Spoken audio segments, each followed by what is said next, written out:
Hello and thank you for joining me today. My name is Jan Clothier from Thinking Stamping and I'm an independent Stampin' Up demonstrator based in New Zealand. Today's card uses this lovely beautiful Moments set, which was the $1 million sales set of New Zealand demonstrator Jackie Williams, and I've had the pleasure of working with Jackie a few times. She's my ultimate upline and she is just a wonderful person and a wonderful stamper, so I'm really pleased to be using her special set today. I'm basing today's card around this one, which I made a year or 18 months ago for a colour challenge at Colour Inspiration, where I'm a crew member.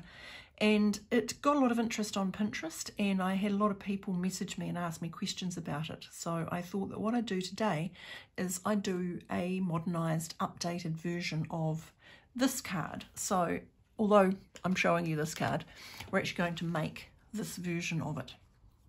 So, and I think that's quite important because it shows you the basic technique for getting it to work, which is around your colour selection and how you include them.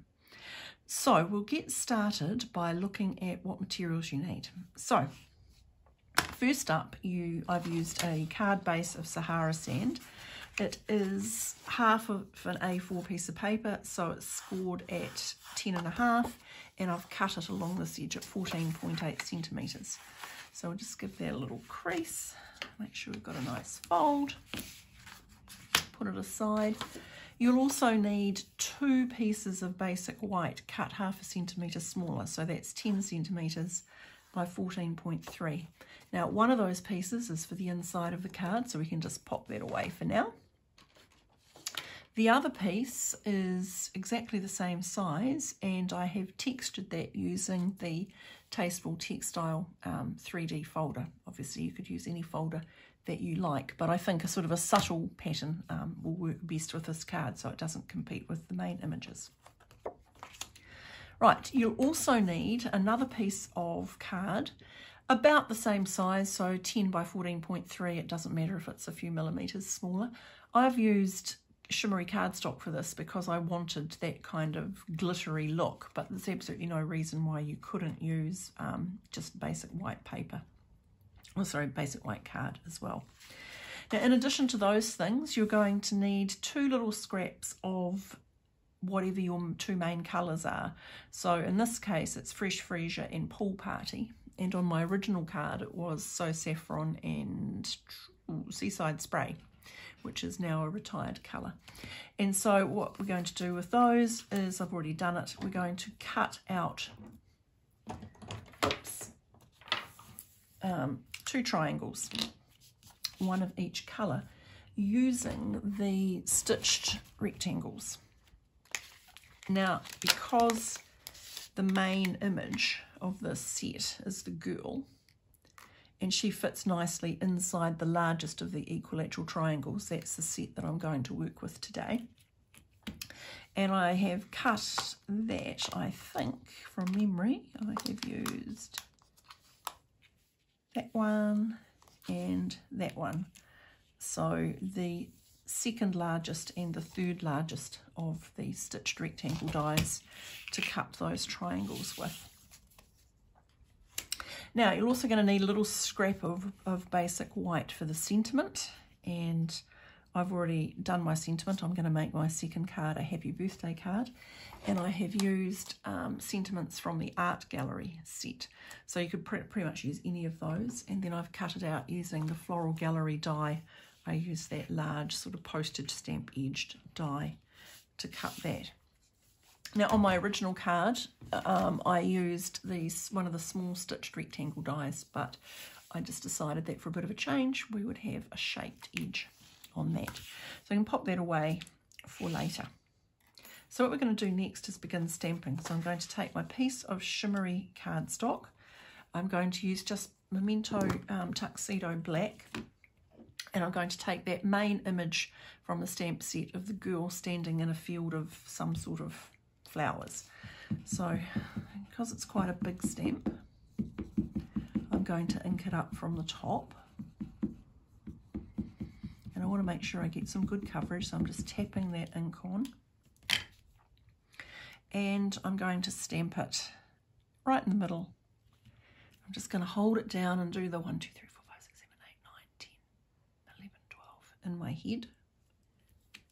Okay, so we've got a lovely image there. So I'll pop that stamp aside. And then I'm going to extend it by using that small image of more of the wildflowers. So I'm just going to tap, tap, tap, tap, tap, tap, and I'm just going to add in, tap, tap, tap, some more along the way.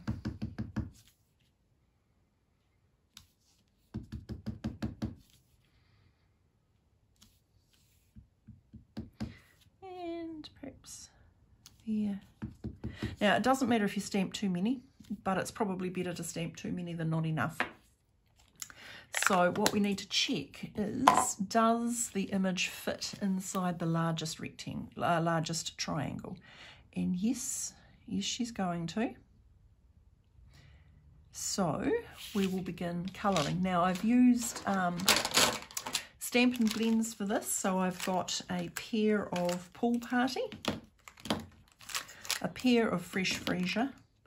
I have used Crumb Cake for her hair, and then I know there's a beautiful set of neutrals, but I've just used the ivory and the bronze for her skin. So for the skin, I have just coloured in ivory first, and then just to give it a little bit of depth, I've come in with the bronze. Oops, I'm going to use the thinner end for this because it's a small space. Just used a little bit of bronze at the underneath to give the illusion of some shadow. And then when I've added in a dark colour like that, what I like to do is just go back in. Oops, wrong end again.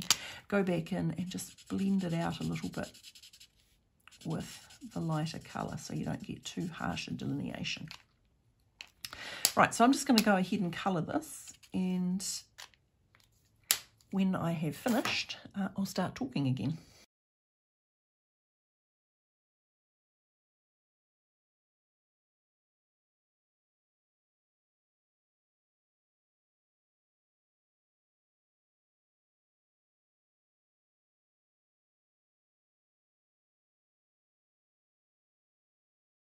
Okay, so once you have coloured in your image, what you need to do next is start planning how you're going to cut them. So the main image of the woman is going to go there, and then we're going to come back and we're going to use the next two sizes of the stitched rectangle die, stitched triangle dies. Obviously got shape issues. Okay, so I want to cut one out over there. It's going to have some plants on it, and I want to cut one out over here, and in that space I'm going to add in the two little birds out of the set. Now, depending on the stamp set, you know, I might cut it all out at once, or I might just do what I'm doing here, which is I'm just going to stamp in roughly where I want the birds, and I'm going to add in now a little bit of sort of fake sky just to tie the colours in a little bit more. Okay, so I'm just going to pop off and do that die cutting, and I'll be back in a moment. Okay, so what you end up with is a piece of card that has some triangle shapes cut out of it, and your pieces of scenery now cut out into the stitched rectangles. So when I did that, obviously I cut off quite a lot of the sort of grounding, soil. So we'll add in a bit more of that, just to give her a bit of a place to stand. And then it's pretty straightforward after this point. All you really have to do is put it all together. So we will start by adding on the textured base. So, you know, I'm a glue girl, a little bit of glue around the edges, but not actually on the edge. And then attach. And if you need to straighten it up,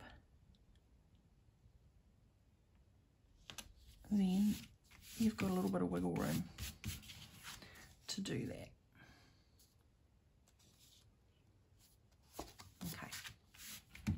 Now you can start working out where you're going to put the rectangle. So I keep calling them rectangles. The triangles. Okay, so we're going to have one here, one about here. Now, I always say to people who come to my classes, you know, before you attach anything with adhesive, please try it out first, just so you know that it's going to work. And so I'm going to think, I think this probably is, but I like to just make sure it's going to look right. So do that. Okay, and is there going to be room there for my sentiment? Yes, there is. Now, just to help me remember what I'm doing, I'm going to just hold those two solid shapes there, and I'm just going to put a little dot there and a little dot there, just to help me know exactly where I'm putting things back to. So, okay, these solid shapes I'm going to use glue for.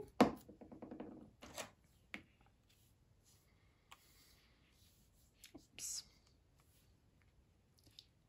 The only thing you really have to watch at this point is that you get the triangles on straight, because it looks better in the finished product if the triangles are lined up nicely. Okay, so that one's going to go there. Okay, glue finger, got to watch out for that. Okay. So, do they look straight? Do they need wiggling up? Nope, they look all right to me. So, now the dimensionals. So, if you've watched me before, you know I hate lifted elements to sag. So, I do err on the side of excess when it comes to adding dimensionals. It's a question of personal choice. You know, if you want to use fewer, you go right ahead and use fewer. But I hate to come back to a project later before I give it away and find that it's got a little bow in the middle. So if you don't like it, don't do it. If you want to use a few, use a few. If you want to use a lot, you just go right on ahead and use a lot. So we're going to pop that in. Now, if you were feeling a little insecure about exactly where these top ones were going, you could use a pencil again to just lightly and carefully mark where they're going to go. I've got my original here to look at, so I'm reasonably confident about where it's going to go, but when I was making the sample card, I used a few more pencil lines just to make sure that I was in the right place. So, you know, if using a pencil dot helps, do it. Helps you to line things up, well, just go for it.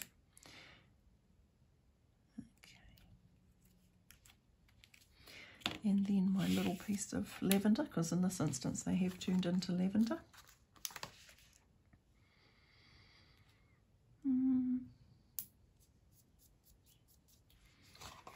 Might be time to switch to minis for this one.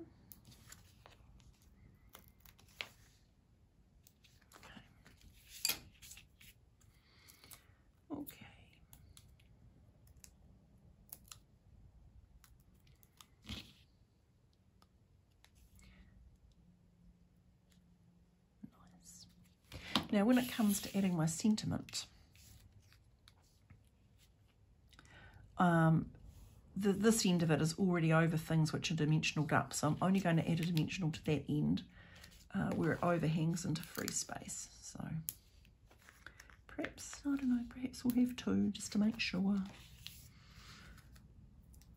Okay, and then just a little swoosh of glue just to adhere it to the piece that's already there.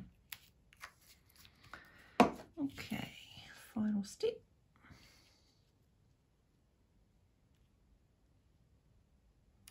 As I say, you can use any sentiment that you want in this card.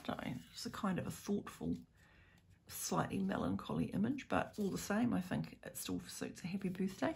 Now, what I did on the inside, I showed you the the blank piece, here's one I prepared earlier. So all I did was I just stamped that large image of the girl and just coloured it in exactly like the one on the front. But, I always say to the people who come to my classes, well, the inside of your card's a good place to try things out, to experiment. And as long as you haven't attached it first, you can always change your mind later. So this is what I've done, but feel free to experiment with whatever you want to do on the inside of your card. Okay, and there we have it. Beautiful moments with stitched triangles. Now, here is my original, and you can see that you can do it with any colour. So any two colours that work nicely together, all you have to do is bring the colour in the background triangles, and it lifts out the colours from whatever you've chosen to colour the images in. And here is a card that I used making a similar technique, but with a completely different stamp set. So I've used, I think it's called Majestic Mountain, and I just stamped a scene, and then I cut it up using the isosceles triangles and just added them in pieces, and I put them onto the bricks and mortar embossing folder. And in this case I added in some in-colour jewels. I haven't added any bling to this, but of course you easily could, and especially the in-colour jewels, the Fresh Freesia in-colour jewels would look really nice, just dotted around if you wanted to give it a little bit more bling. So there you have it. I hope it's been helpful to you. If you want to ask questions, get in contact, or know more, of course you can contact me through my Facebook page or my blog, the details of which will pop up at the end of this video and are in the video description below. And of course, if you live in New Zealand, you're welcome to shop with me, and there are links to my online store in the description of the video and on my blog and my Facebook page too. Thank you very much.